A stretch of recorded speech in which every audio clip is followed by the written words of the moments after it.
Gabriel? Gabriel?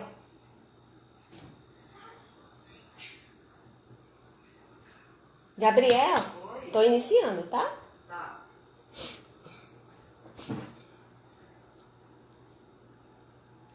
Olá, boa noite.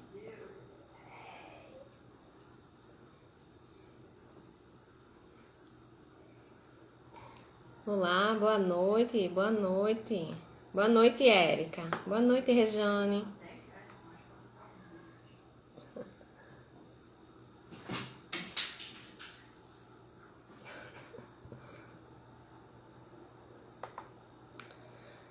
Olá, Marina. Boa noite, Marina.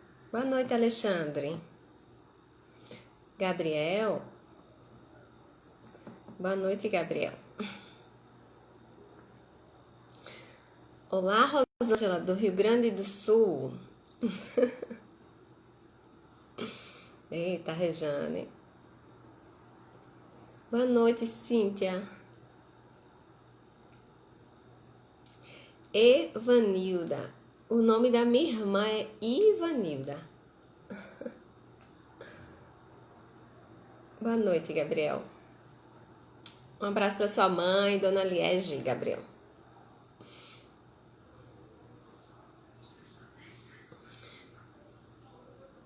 Boa noite, Arsenal do Sabor.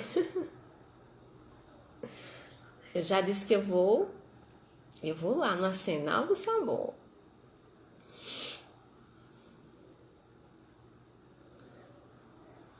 Ai, obrigada, Rose. Boa noite.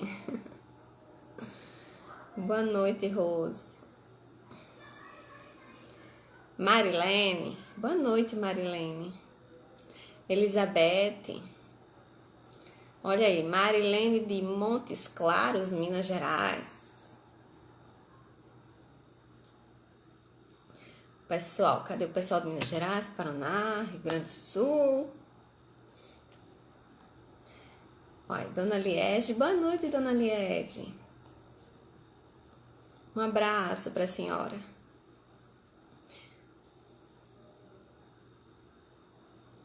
Ai, Rose, assim eu fico emocionada. Mas live.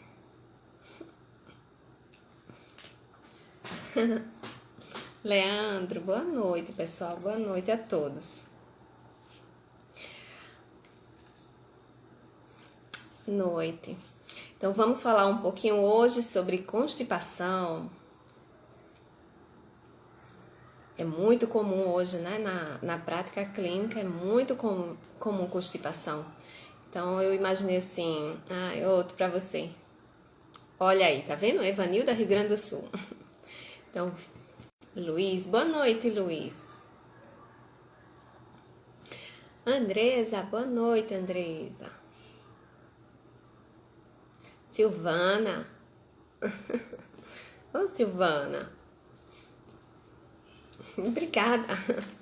Vamos falar um pouquinho, como eu falei, né? Constipação é muito comum no consultório e no manejo, dependendo do nosso planejamento alimentar e da pessoa seguir o planejamento, então é muito comum melhorar. Claro que tem causas que a gente vai conversar um pouquinho hoje sobre isso, ok? E como eu trabalho bastante com as pessoas que fazem o protocolo Coimbra, eu atendo bastante pacientes que fazem o protocolo Coimbra, então eu vou adaptar para quem faz. Claro, vou sempre falar e dando os toques para quem faz o protocolo Coimbra também, é importante, tá certo? E se vocês tiverem alguma dúvida, pode escrever,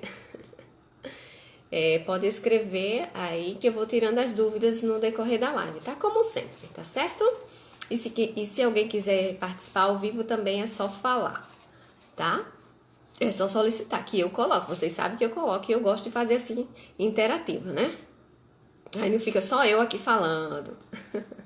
Então, meu nome é Selma Mello, eu sou nutricionista, eu trabalho com pacientes autoimunes Eu atendo online e atendo presencial. Presencial eu atendo no consultório do Dr. Carlos Baima, que é um médico referência em doenças autoimunes aqui no Recife, mas não só Recife, Pernambuco, Brasil e fora do Brasil também, né? É um médico referência. E também ele faz o protocolo Coimbra, ele é referência também no protocolo Coimbra, então faço parte lá da equipe dele e sou muito honrada por poder participar da equipe dele, né? E eu tenho pós-graduação em saúde do idoso e tenho sou pós-graduada em longevidade humana, né? Então, hoje nosso assunto é sobre constipação. Então, boa noite a todos que estiverem entrando. Clica aí nessa setinha, manda para o amigo de vocês, para os seus amigos, né? Porque talvez alguém, se receber uma frase e fazer a diferença no dia a dia dele, já fez a diferença, né? Eita, fazer diferença, já fez diferença. Pule aí, se tiver algum professor de português. Boa noite, pessoal, boa noite a todos. Projeto Autoimune, eu toda vez esqueço teu nome, mas obrigado pela presença. Esse projeto Autoimune, pessoal, ele é um rapaz que ele fica falando sobre como é o dia a dia dele, né? Com a doença autoimune. É bem interessante, sigam ele também. Boa noite a todos. Então, o que é constipação, né? A gente fala constipação, embora o termo certo é obstipação, mas não se usa muito. Odilene, boa noite, Odilene, minha vizinha, pessoal. Boa noite, Aparecida. Então, o termo certo é obstipação, mas a gente, de comum, usa constipação. Mas constipação também é conhecido como intestino lento, intestino preso, né, prisão de ventre e assim sucessivamente. Mas o que é realmente uma constipação? É uma defecação insatisfatória. Defecação, evacuação ou fazer cocô, né? Vamos no popular, fazer cocô insatisfatório. Então, se você...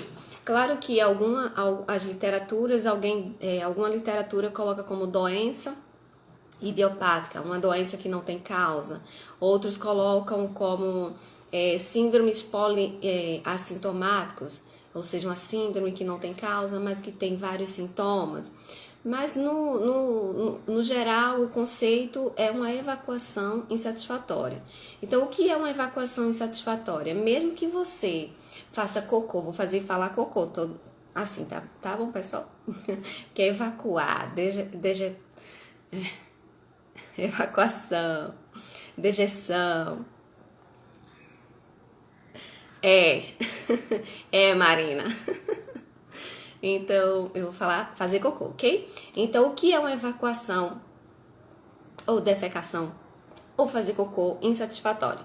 É você, mesmo que você faça todo dia, mas se na hora que você vai fazer cocô, você precisa fazer esforço para que ele saia, muita força. E quando ele sair machucando, as fezes saírem secas. Então, isso também está englobado no conceito de constipação, prisão de ventre.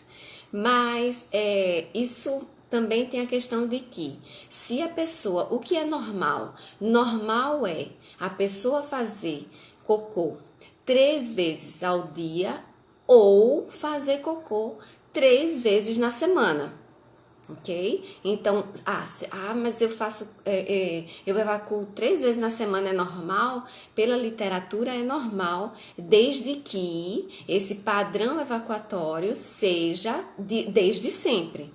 Então, desde você é adulto, então desde pequenininho você evacua, você faz cocô 3 vezes na semana, mas um dia sim, 2 não, um dia sim, 3 não. Mas no momento que você vai fazer, você não sente nenhum desconforto, não precisa fazer esforço, as fezes saem normal, você não sente distensão abdominal, você não tem gases, então isso não é considerado uma constipação, ok? Mas se você, por exemplo, você faz cocô 3 vezes no dia, 2 vezes no dia, 1 vez no dia, e de repente você começa a fazer um dia sim, 2 não, ou um dia sim, outro não, ou você faz 3 vezes no dia e passa um dia sim ou outro não, então isso já é considerado constipação, ok? Deu para diferenciar? Então, não significa que se você não faz cocô todo dia, você seja constipada, ok? Pela literatura, né? Claro que voltando para a doença autoimune, o ideal é que você evacue todo dia, porque a gente sabe que fezes lá no intestino pode causar alguns desconfortos, algum desequilíbrio de microbiota e causar uma hiperpermeabilidade intestinal e ser um gatilho para uma doença autoimune. Então a gente precisa trabalhar para que isso aconteça também, ok? Então, como eu falei, isso aqui eu já falei. Então, sobre constipação, a gente precisa, esse ato de evacuar, a gente precisa ter, vocês precisam entender sobre o manejo de fluido. O que é isso? A gente deve beber de 1 a 2 litros dia. Claro que isso depende do quilo da pessoa. Então, se você tá com caneta aí, anota aí a quantidade ideal de água para tomar. Então, você coloca 0,35 vezes o quilo que você tem, ok? Então, 0,35 vezes o quilo que você tem. Essa é a quantidade ideal de água que você precisa tomar no dia, ok? Então, mas vou falar aqui no geral. Dependendo do quilo, você deve tomar de 1 a 2 litros dia. Claro que quem faz o protocolo Coimbra, no mínimo 2,5 litros, ok?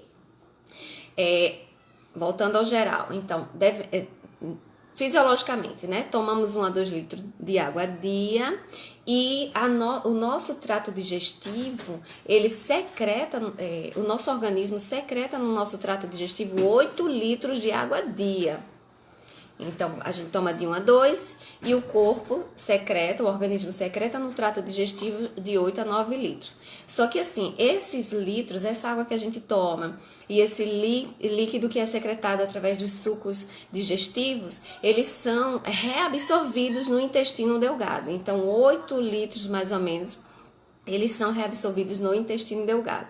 E 800 a 900 ml são reabsorvidos no intestino grosso. E as fezes, elas saem com 100, 150, 200 ml de água no máximo. Então, esse é o comum, é o fisiológico, né? E o ato de evacuar, defecar, fazer cocô, ele está relacionado, claro, com o que você come, né? Então, outra coisa também, está relacionado com os líquidos que nós bebemos. Só que assim, não é só líquido água, não é só líquido suco, as frutas, as verduras, as comidas também tem água nela. Então, por exemplo, o arroz não é pequenininho e quando cozido ele fica grande? Claro, grande não, né, minha gente? Só tô dando um exemplo.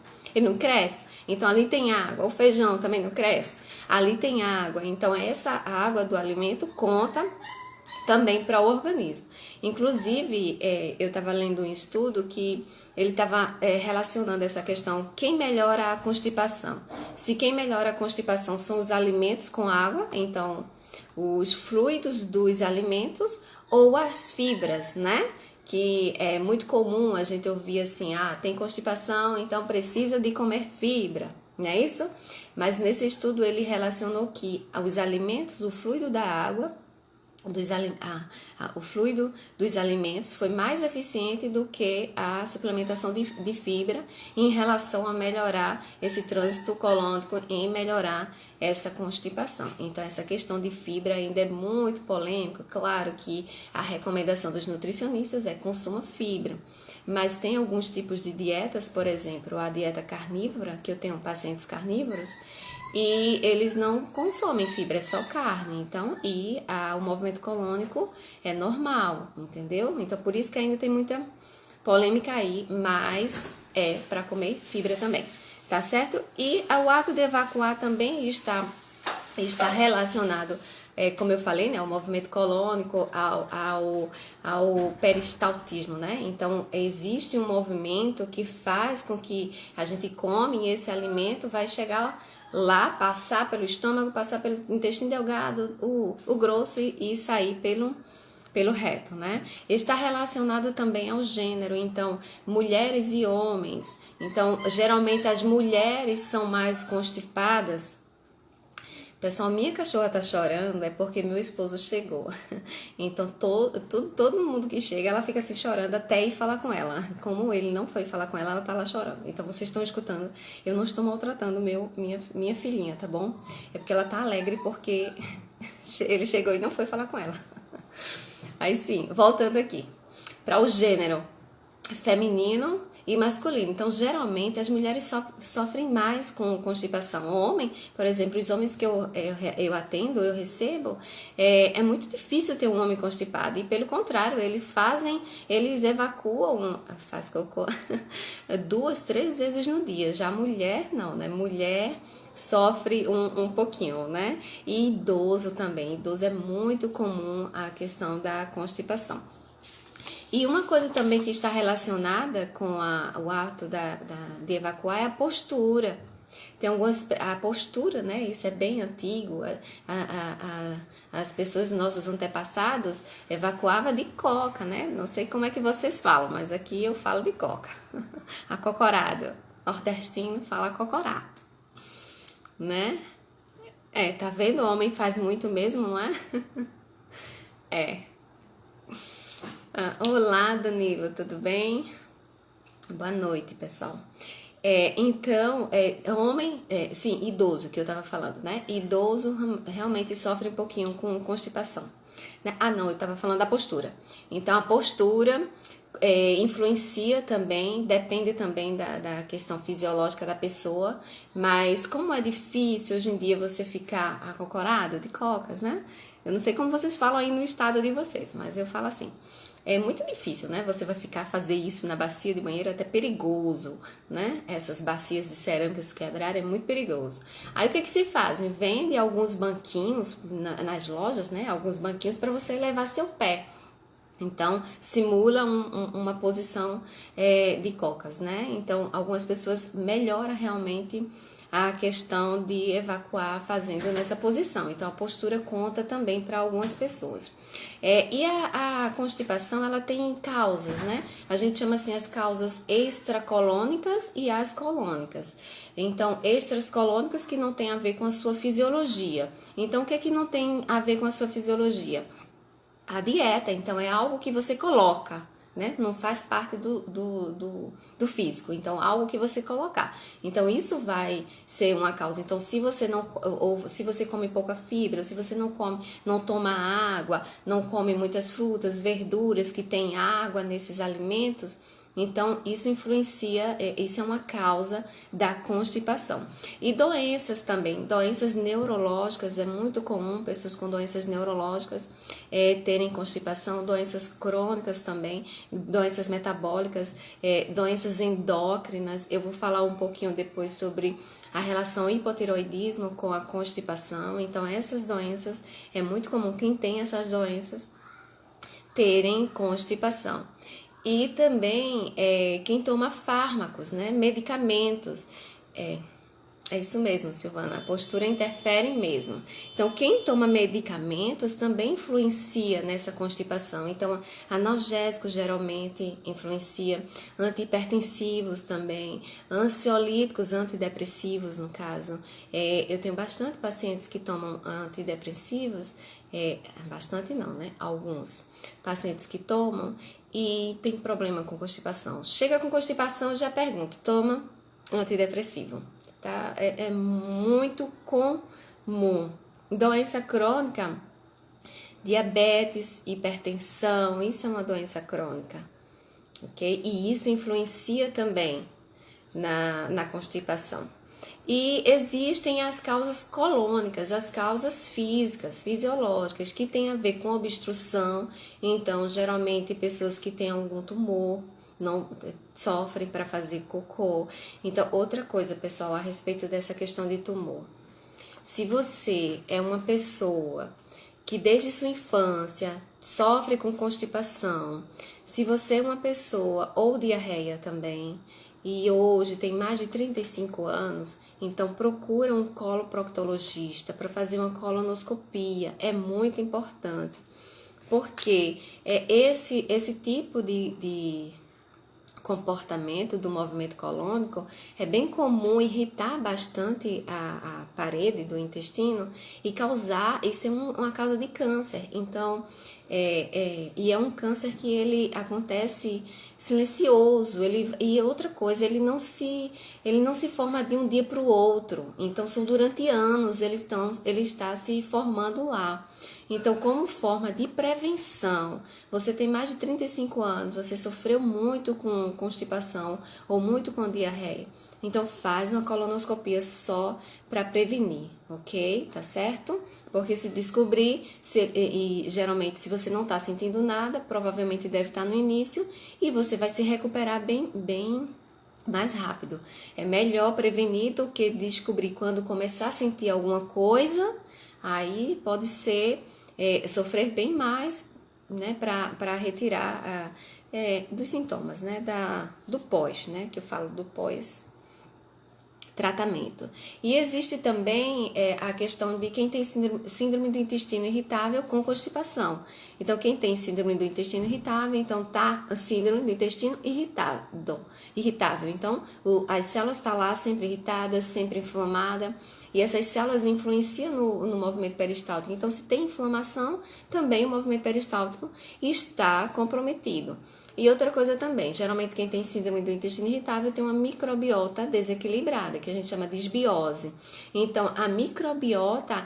eita, minha mãe entrou, minha mãe, Dona Célia. Então, o que acontece? Quem tem uma disbiose, quem tem um desequilíbrio na microbiota, a microbiota, nossas bactérias, elas são importantes, elas produzem substâncias que a gente chama metabólitos. Então, esses metabólitos vão lá nas células epiteliais e influenciam o peristaltismo, então o movimento colônico.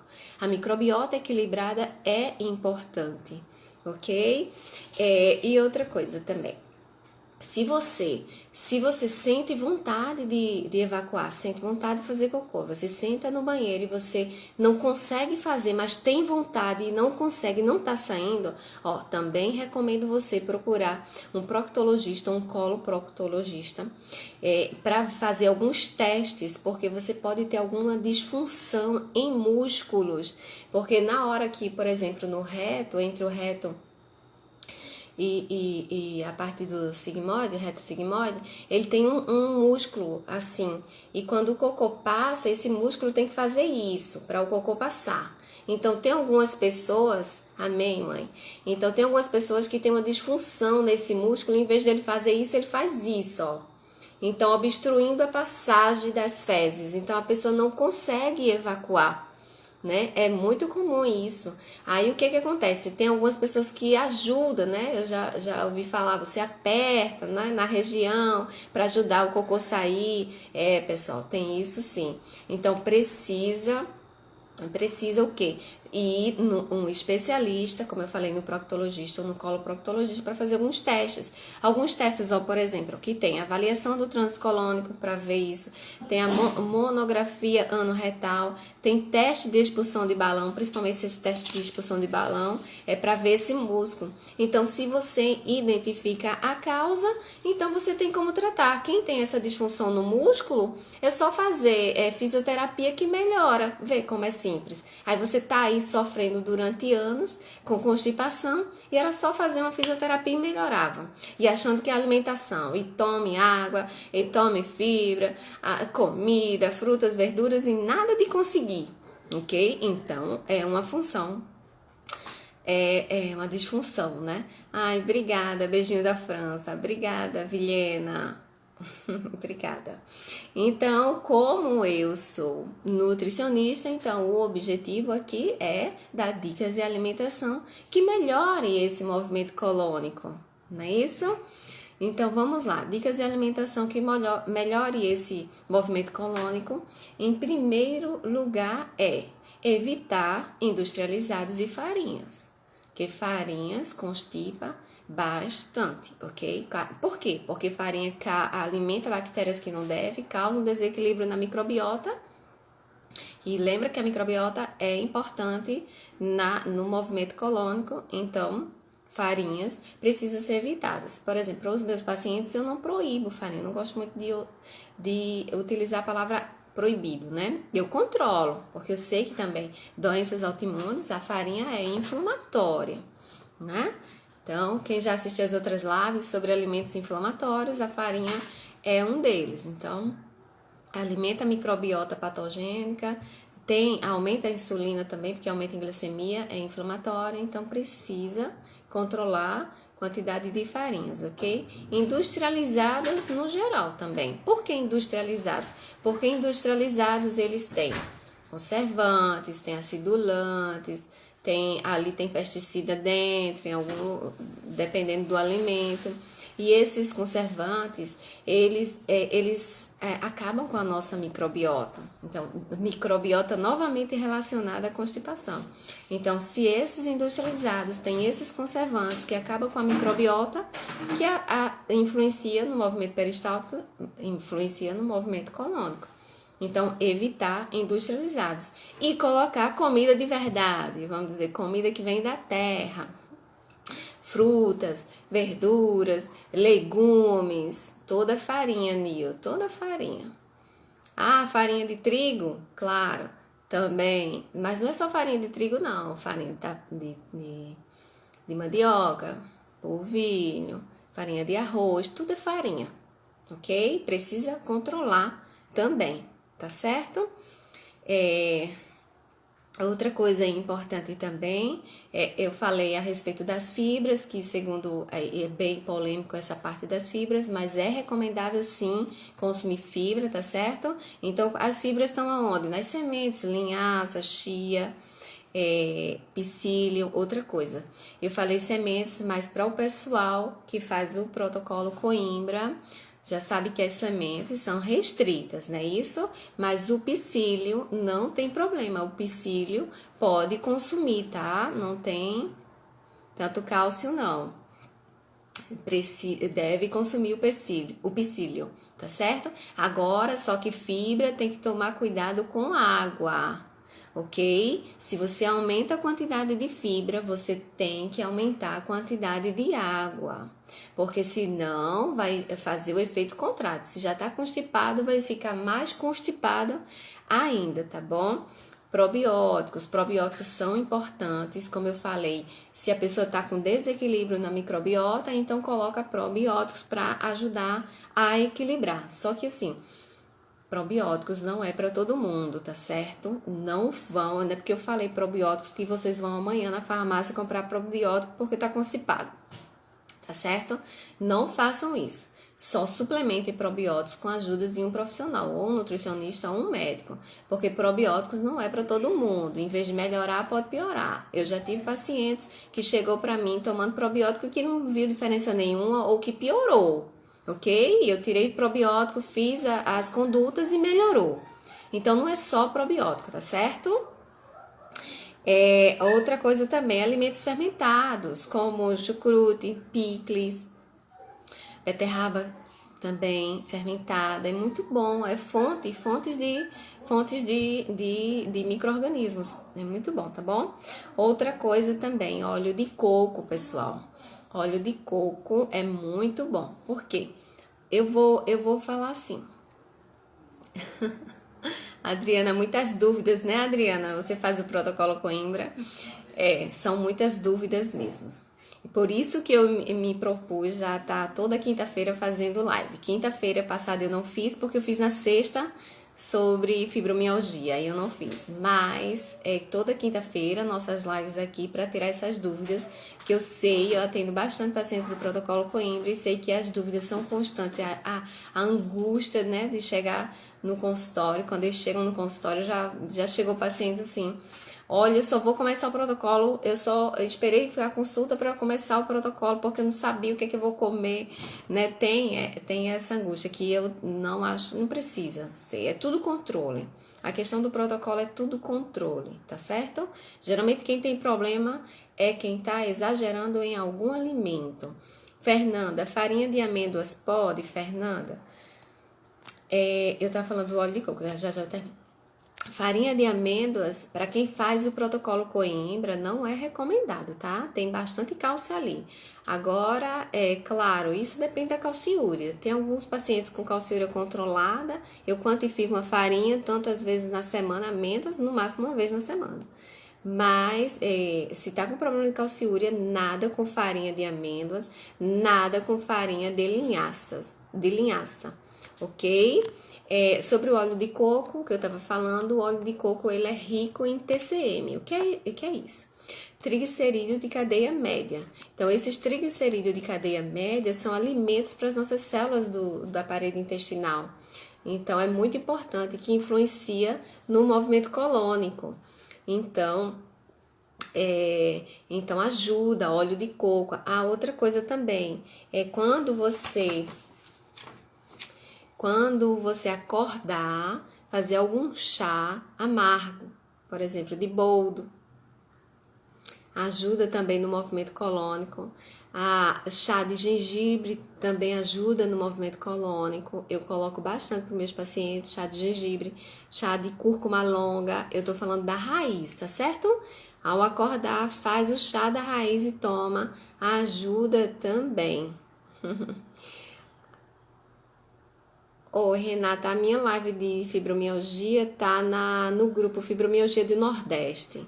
Depois fala comigo no direct que eu te mando o link deles, tá bom? Do Instagram deles, mas é Fibromialgia do Nordeste. Tem lá minha live sobre alimentação e fibromialgia. Então, anotem aí, quem tá de caneta e papel, um coquetel laxante que eu vou ensinar. Para quem tem constipação. Enquanto estão pegando, eu vou ver aqui, tá bom? Renata, sofro há anos, me ajuda de fibromialgia, Renata? A alimentação ajuda bastante, viu? Ajuda bastante. Deixa eu ver se há alguma dúvida enquanto vocês estão pegando. Aí, uma caneta. Adriana, eu não quis dizer que a farinha, ela não é saudável. Não é que farinha não é saudável. Farinha, por ser um carboidrato refinado, então ele é digerido mais rápido. Então, por ele ser digerido mais rápido, no instante entra na corrente sanguínea, aumentando a glicemia. Então, se aumenta a glicemia, tem que aumentar a insulina, porque a insulina é o hormônio que tira a glicose da corrente sanguínea. Então, a insulina tem que subir. Só que nesse pico de glicemia e pico de insulina, sinalização inflamatória, engorda também, ok? Então, eu não proíbo farinha, não. Eu controlo a quantidade de farinha dos pacientes, tá certo? Essa questão de saudável e não saudável é tudo a dose, ok? Está na dose, porque o alimento pode ser saudável, mas se for comido todo dia, pode causar reação de sensibilidade ao sistema imunológico no intestino e causar um processo inflamatório. Então, é saudável, mas causa processo inflamatório. Então, onde está o controle? Na dose. É a mesma coisa de comer farinha todo dia. E também eu tô falando de doenças autoimunes, para você que tem doença autoimune, ok? Quem você não tem doença autoimune, não se baseia nessa frase. Ou alguma tendência genética. Quem tem doença autoimune não deve comer a mesma coisa todo dia. Então, ovo é saudável, mas não deve comer todo dia, ok? Um dia sim, outro não, um dia sim, outro não, um dia sim, dois não. Vamos lá para as frutas. Banana é saudável, mas não deve ser comida todo dia, porque causa reação de sensibilidade. Então, alface, vamos lá, verduras. O que eu coloco diário é brócolis e chuchu. Brócolis e chuchu são padrão ouro para modular microbiota. Então, se você não consome a partir de hoje, você quer modular sua microbiota, é brócolis e chuchu. Agora, o brócolis você tem que mastigar, ok? Se não mastigar, você não vai conseguir liberar as substâncias no estômago, porque tem que mastigar bem para ele ser digerido no estômago pelo ácido clorídrico, para liberar as substâncias anti-inflamatórias. Então precisa, você que come brócolis, couve-flor, tem que mastigar bem eles, tá certo? Bota na boca e mastiga umas 20 vezes, para garantir que ele foi totalmente triturado e vai para o estômago totalmente triturado, ok? Marlene, geralmente as medicações, fibromialgia, a constipação é um dos efeitos colaterais e que a gente precisa trabalhar. Outra coisa também, pessoal, se você sofre de trânsito lento, né? Existe uma fibra que se chama PEC 4000, se vende em farmácia, inclusive. Ela é para criança a idoso, ela ajuda também, ok? Se você pensa assim, se você melhorou a alimentação, então passou a comer mais frutas, verduras, legumes, e você melhorou a alimentação, toma água, ok. E ainda tem come fruta, suplementa fibra, psyllium ou PEC 4000 e ainda tá com constipação, procura um proctologista, tá certo? Para fazer os exames que eu falei, ok? Isso. Boa noite, Rose. Eu estou tomando. Vamos lá? Pegaram aí a caneta e o lápis? Vamos para o coquetel laxante. Anotem aí. Coquetel laxante. Suco de 2 laranjas. Suco de 2 laranjas. 3 ameixas da grande sem caroço. 3 ameixas da grande sem caroço. E uma fatia pequena de mamão. Então, você pega esse suco de laranja, as 3 ameixas e a fatia de mamão, bate no liquidificador. Eita! Bate elas. Liquidificador. Ai. E toma, ok? Antes de dormir e ao acordar. Aí você diz assim, eu faço o protocolo Coimbra, eu posso tomar isso tudinho de suco de laranja, ameixa e mamão? Não. Se você faz o protocolo Coimbra, você vai pegar essa receita e fazer a metade, ok? Principalmente se você tiver problema com a calciúria. Se sua calciúria tiver alta, aí você pode até fazer, mas é metade, tá certo? Agora, se você tá com a calciúria controlada, não tem problema não. Pode fazer antes de dormir e ao acordar, ok? Vocês têm alguma dúvida? Quer perguntar alguma coisa? Eu fiquei...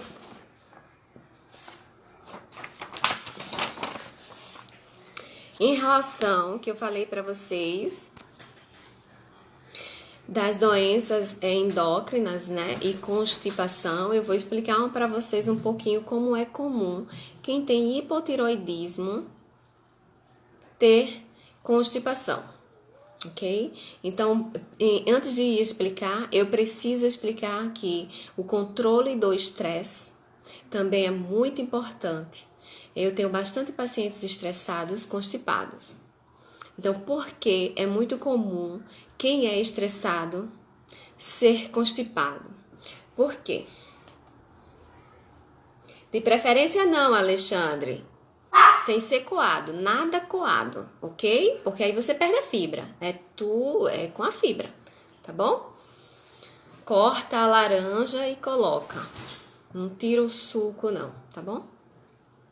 Corta ela e passa no liquidificador. Agora saiu.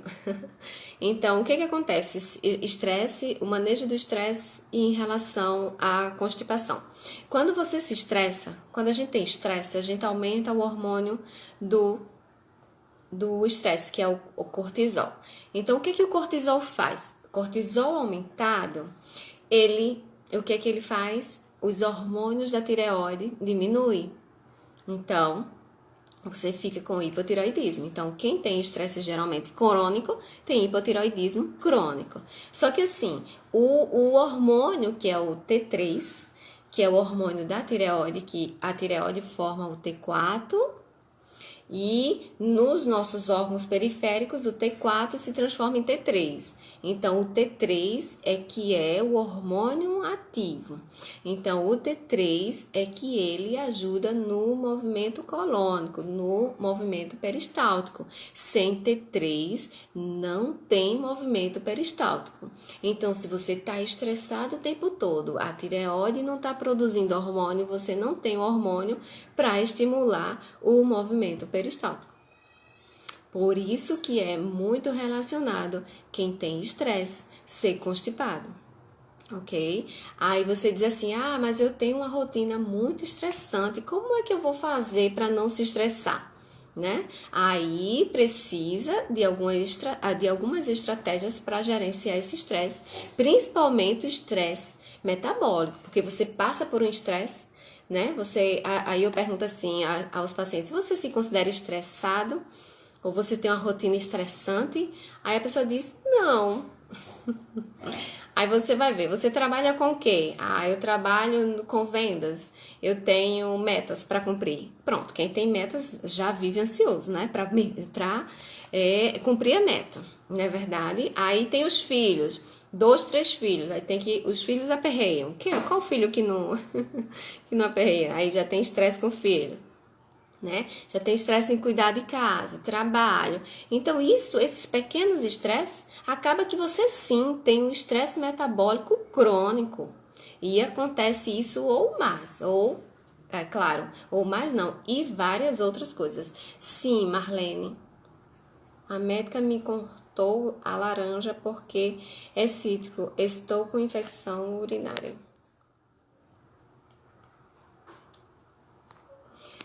Não vou comentar. Eu vou comentar isso em outras ocasiões. Ok? Óleo de coco precisa ser extra virgem? Sim. Para consumir, Alexandre, tem que ser extra virgem, tá bom? E a quantidade de uma colher de sopa dia. Tá certo? Claro, se você for grandão... Pode ser até mais de uma colher de sopa a dia, tá certo? Mas eu falo uma colher de sopa a dia, você pode tomar uma de uma vez, quando você acordar, ou você pode dividir em 3 de café durante o dia. Então, durante 3 vezes no dia, você toma uma colher de café. Ok? Suco de 2 laranjas, 3 ameixas grandes sem caroço, uma fatia pequena de mamão. Bater no liquidificador e beber antes de dormir e assim que acordar. Isso mesmo, obrigado, Nil. Obrigada aí pela receita. Agora, só mais de uma dica, tá certo? Vou falar, Ivone. Só mais uma dica sobre ameixa. Quem é meu paciente que tá aí assistindo a live, sabe que a ameixa eu controlo, não é isso? Por quê? Essas ameixas, elas têm muito fungo, pessoal. Cuidado, né? Ao comprar, vocês observem para comprar as mais novas possíveis. Então, se você tá aquelas embaladas, então olha lá a data de embalagem. Então, se faz mais de 2 semanas, 3 semanas, não compra, ok? Compra as mais novas possíveis. E se você vai em uma casa de artigos naturais e eles estão lá a granel, aí você pergunta quanto tempo tá aí, entendeu? Apesar de que eles têm que ter alguma etiqueta lá do tempo de que tá lá, mas muitas não põem nada. Então você pergunta se tá muito tempo ali no pote de a granel, também não compra, tá certo? Por causa dos fungos. Ivone, sobre o kefir, o kefir é maravilhoso, inclusive saiu um estudo agora relacionado ao kefir com diminuindo sinais de Parkinson. Mas, claro, né? Melhorando o intestino, melhora a hiperpermeabilidade no sistema nervoso central também. O kefir é maravilhoso, só recomendo que ao você manejar o kefir, cuidado com os utensílios que você vai usar, tem que esterilizar tudo. Tem que esterilizar o pote, tem que esterilizar a peneira. Na hora de peneirar, ele terminou, esteriliza, ou antes de usar, esteriliza. Porque esse manuseio na residência, se você não fizer com cuidado, você contamina ele, e começa a crescer cepas patogênicas ali junto com ele. Né? Tanto é que eu já ouvi muito de pacientes dizer: ai, quando eu tomo kefir eu pioro. Kefir não é bom. Não, kefir não é bom, porque quando eu tomo pioro. Por quê, pessoal? Porque provavelmente está contaminada. Ou também tem aquela questão de que eu disse, probióticos não é para todo mundo. Por exemplo, a maioria dos pacientes, antes de passar probiótico, eu peço um exame que se chama coprológico funcional. Então, para a maioria dos pacientes, eu peço esse exame, né? Porque esse exame me diz como está a digestão e como está a microbiota. Então, aí eu só coloco probiótico depois de eu ver o coprológico funcional, ok?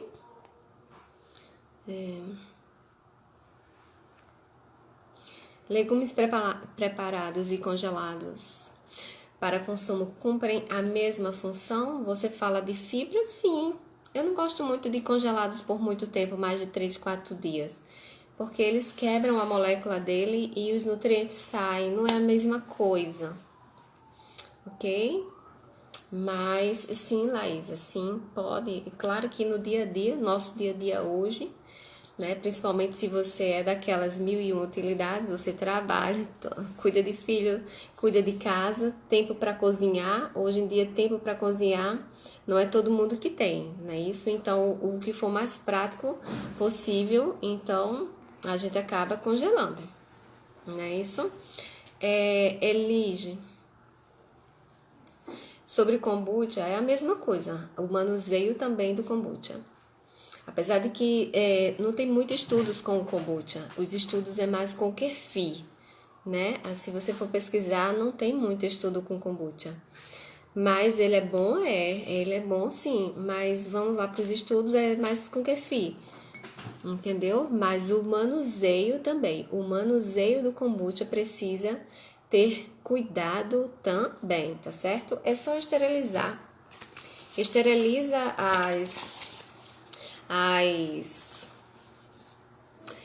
os utensílios, né? Esteriliza o pote que usar para coar ele, esteriliza a peneirinha, ok? Eu recomendo para os meus pacientes, eu sempre recomendo os probióticos manipulados, né? Porque manipulados, você sabe que aquela empresa ali, e claro, tem que ser empresas de confiança, porque a gente sabe que o manipulado, ele tá ali, ele passou por um processo de separação. Então, se a gente coloca a cepa de lactobacillus, por exemplo, acidófilos, então a gente sabe que ali só tem o lactobacillus acidófilos. Entendeu?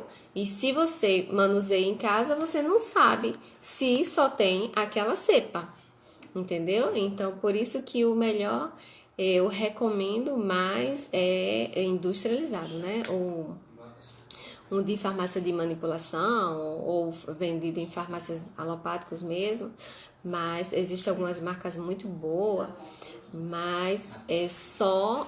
Coloca se você tiver acompanhamento de algum profissional de saúde, ok? A gente tem ainda 10 minutinhos, então, se vocês tiverem alguma dúvida sobre constipação, eu vou falar um pouquinho sobre as dúvidas em relação ao protocolo, que eu recebi bastante essa semana. Em primeiro lugar, sobre água. Água de filtro de barro, pessoal. Água de filtro de barro. Eu vou repetir. Água de filtro de barro não é proibido, ok? Proibido para quem faz o protocolo é a água de filtro de barro que tem a velinha dolomita, ok? É só o filtro de barro que tem a velinha dolomita. Então, esse precisa evitar sim, porque a dolomita é rica só em cálcio.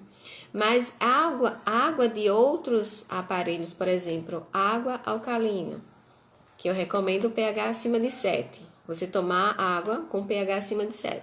Então, vendem em supermercados algumas águas com pH acima de 7, mas também existem aparelhos. Só que não é qualquer aparelho que você deve comprar, ok? Porque tem alguns aparelhos que também alcalinizam com só dolomita. Você precisa de outros minerais também para balancear esse cálcio no organismo, tá certo? Existem aparelhos também que alcaliniza com bicarbonato de sódio. Bicarbonato de sódio alcaliniza. Tem até algumas receitas como alcalinizar a água com bicarbonato. Mas eu não recomendo, porque o bicarbonato ele desidrata as células, ok? Alcaliniza sim, tem seus benefícios, alcaliniza sim, mas também tem o outro lado, né? Desidratar, eu não recomendo. Aparelhos que alcalinizam a água devem conter cálcio, sim, mas em menor quantidade, claro. Mas tem que ter magnésio e potássio também. O potássio também em menor quantidade, porque quem faz o protocolo já precisa controlar também o potássio, ok? Água de coco. A água de coco pode consumir, alguns médicos colocam como moderado, outros como proibido, não vi ainda não. Eu acho que tem umas 2 listas que eu vi proibido água de coco. Mas água de coco, para os meus pacientes eu quantifico, ok? Então eu não coloco todo dia não, claro. Depende, se a calciúria estiver controlada, eu quantifico a quantidade de dia, ok. Mas a questão do coco verde é aquela laminha, né? Eu não sei como vocês chamam, mas eu chamo a laminha. Tem, outros chamam carne, tem a carne do coco, tem outros. Aquela laminha do coco verde tem muito cálcio, então essa deve consumir com cuidado. Agora o coco seco não, o coco seco você pode comer, já tem menos cálcio. Inclusive eu indico o coco seco para os pacientes para segurar a carga glicêmica de alimentos, por exemplo, de frutas. Então você quer comer uma fruta, então come um pedacinho de coco verde. Coco seco, para a fibra e a gordura desse coco segurar a carga glicêmica dessa fruta, ok? O azeite pode usar à vontade, Ju? Não, à vontade não. Azeite é bom, mas lembra que tudo em excesso é ruim. Então, o alimento pode ser saudável como for, em excesso é ruim, ok? Então, para os pacientes, dependendo da quantidade de quilo, eu vejo quanto eu vou colocar de carboidrato, quanto de proteína e quanto de gordura. E dentro da gordura, eu calculo o azeite, ok? A outra dica também, pessoal, azeite de abacate, ok? Principalmente você que tem doenças autoimunes inflamatórias, articulares inflamatórias, né? Artrite reumatoide, por exemplo, azeite de abacate é muito bom, é anti-inflamatório. Cláudia, cerveja pode, Cláudia? Cerveja pode. Eu não falo sobre álcool não, tá, pessoal? Eu, como nutricionista, não falo com álcool, sobre o álcool. Eu deixo para o médico responder, tá bom? Porque não é todo médico que libera álcool, não. Eita, que agora eu fico coçando. Não é todo médico que libera álcool, ok? Então, os pacientes que me perguntam, posso tomar cerveja, posso tomar vinho ou outro? Pergunta o médico, tá certo? Como nutricionista, eu não recomendo. Principalmente a cerveja pelo glúten e a cerveja pelo álcool. O álcool é algo tóxico. O fígado para tudo para tirar esse álcool do organismo, né? Porque ele entende que tem algo muito tóxico e precisa retirar urgente do corpo. E o que isso acontece? Principalmente sobrecarrega fígado, se for em excesso dando gordura no fígado, e ele para de metabolizar as toxinas, metais pesados, ou fármacos ou suplementos que você toma. Então ele não metaboliza, ele dá prioridade a retirar esse álcool. Então eu não recomendo. Jaboticaba pode sim, Yolanda, e é muito gostoso, né? E uma dica da jaboticaba, você faz chá com a casca, tá? A casca da jabuticaba é riquíssima em antocianinas. São compostos bioativos antioxidantes, pessoal. Quem tem jabuticaba aí, come ela e faz casca com a casca, ok?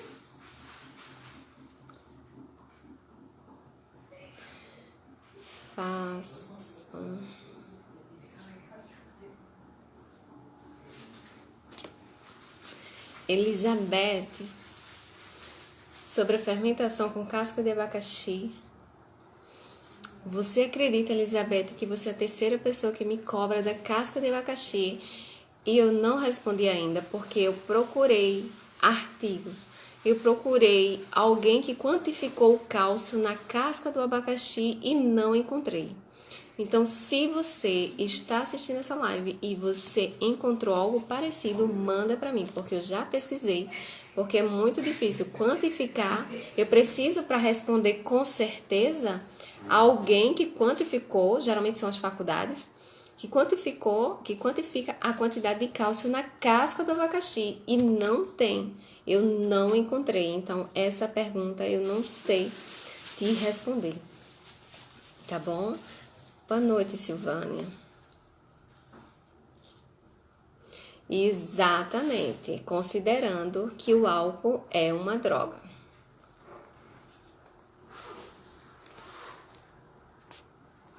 Deixa eu ver se tem mais dúvidas. Estamos acabando, só faltam 2 minutos.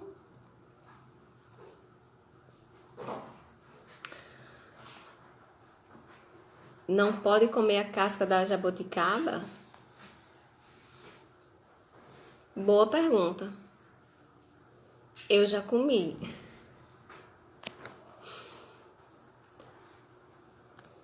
É casca, é celulose. Então, vai ajudar na microbiota, né? Mas as antocianinas também. Mas de preferência fazer o chá, porque o calor vai retirar aquela antocianina dela, entendeu? Vai ficar mais biodisponível. Sim, Alexandre, o óleo de abacate, azeite de abacate extra virgem. Eu falei óleo de abacate é porque tem algumas embalagens que tem óleo de abacate e embaixo tem assim, extra virgem.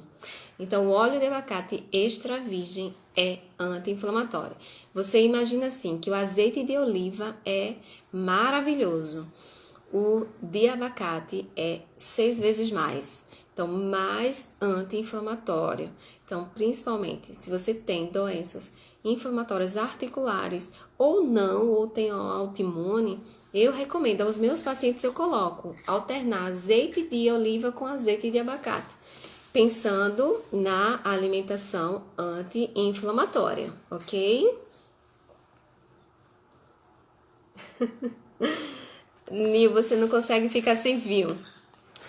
Nil, você fala com seu médico. Se o seu médico liberou, então aí é com você e ele, tá bom? Eu atendo vários médicos, né? E eles não liberam totalmente, não. Tem alguns que restringem, outros restringem no início, depois liberam um pouquinho. Mas, assim, a fruta abacaxi pode, Ana. Pode sim. Inclusive, a abacaxi, ela tem uma enzima digestiva que se chama bromelina. E eu recomendo comer abacaxi após o almoço, porque já ajuda na digestão desse alimento, ok?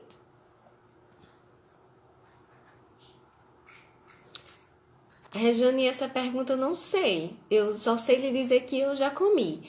Mas eu tô falando na antocianina, é o chá, tá bom? Isso mesmo. Missy, você tem doença autoimune, Missy? Ama cerveja.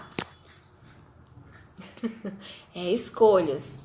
A vida é feita de escolhas.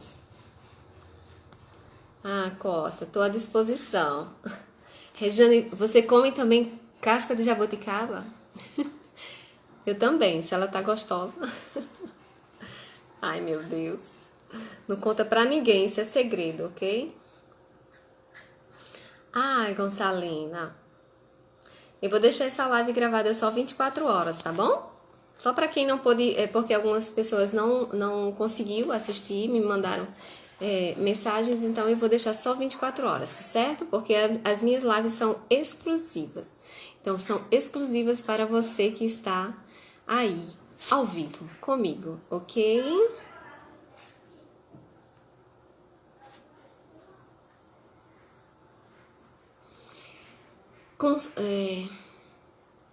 Consola. Eu não sei teu nome, não sei se fala assim teu nome. Mas sobre o chá de damasco é bom para desenvolver o intestino? Essa informação eu não sei, mas boa pergunta. Eu vou ver e vou lhe responder depois. Por que eu não sei te responder? Damasco não é muito comum. Pelo menos para a maioria dos meus pacientes, é muito raro alguém comer damasco. Eu libero o damasco, claro, que eu quantifico, né? Tem alguns pacientes que gostam e comem e eu quantifico, mas não é tão comum. Sim, a live vai ficar gravada por 24 horas apenas, ok? Amanhã eu tiro. Isso mesmo, caroço não, minha gente. O caroço da jabuticaba não é para comer não, ok? O caroço não, o caroço descarta. Ai, obrigada, Silvana. Obrigada. Eita, eu não sei como o Instagram não fechou ainda. Ah, gente, eu acho que vai cair, porque já passou mais de 1 minuto e o Instagram não fechou ainda. Azeite de abacate, Silvana, vende em casas de artigos naturais, essas lojas de produtos naturais, ok? É bem fácil. Pesquisa na internet que você encontra. Pesquisa aí na tua cidade também, não sei qual é a tua cidade, mas vende em casas de produtos naturais, tá bom? Pessoal, obrigada pela presença de todos, né? Deixa eu só fazer um print. Pronto, vou postar, né? Obrigado pela presença de todos, né? Até a próxima quinta. Se vocês quiserem, se vocês tiverem vocês que fazem o protocolo Coimbra, tem alguma dúvida, querem que eu fale sobre alguma coisa, manda direct para mim, que eu falo, tá bom? Sobre alguns títulos, né? De live. Se você também não faz o protocolo Coimbra e você quer sugerir algum título, pode falar, manda no direct, tá certo? Que toda semana eu sempre vou falar de alguma coisa, tirando dúvidas sobre o protocolo, tá certo? E dependendo, vou tirar uma vez por mês para falar só sobre alimentação no protocolo, tá bom? Porque eu sei que é muitas dúvidas, mas você que faz o protocolo, não fique angustiado, tá bom? É só se alimentar o mais saudável possível, tira os industrializados e que tudo vai dar certo, tá bom? Até a próxima semana. Obrigado e boa noite a todos. Boa noite, obrigada.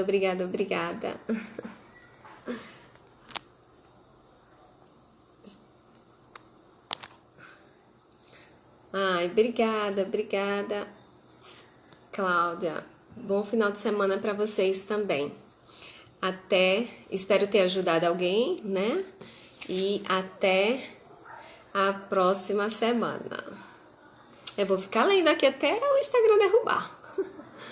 Nos ensina a ler rótulo. Boa, Leandro. Leandro, eu tenho que aprender a compartilhar a tela. Quando eu aprender a compartilhar a tela, eu faço uma live só com ler rótulos. Ler rótulos. Ok? Ai, obrigada, pessoal. Porque essa questão de ler rótulos é muito difícil, né? Principalmente quem faz o protocolo, o cálcio tá lá embutido e você não sabe como fazer, ok? É igual um paciente mandou pra mim um chocolate sem cálcio. Como, minha gente? Como se um chocolate tem cacau é sem cálcio? Impossível. Cacau tem cálcio. Como é que o chocolate é feito de cacau e não tem cálcio? Ah, é? É mesmo, né? Senão não vai ficar gravada.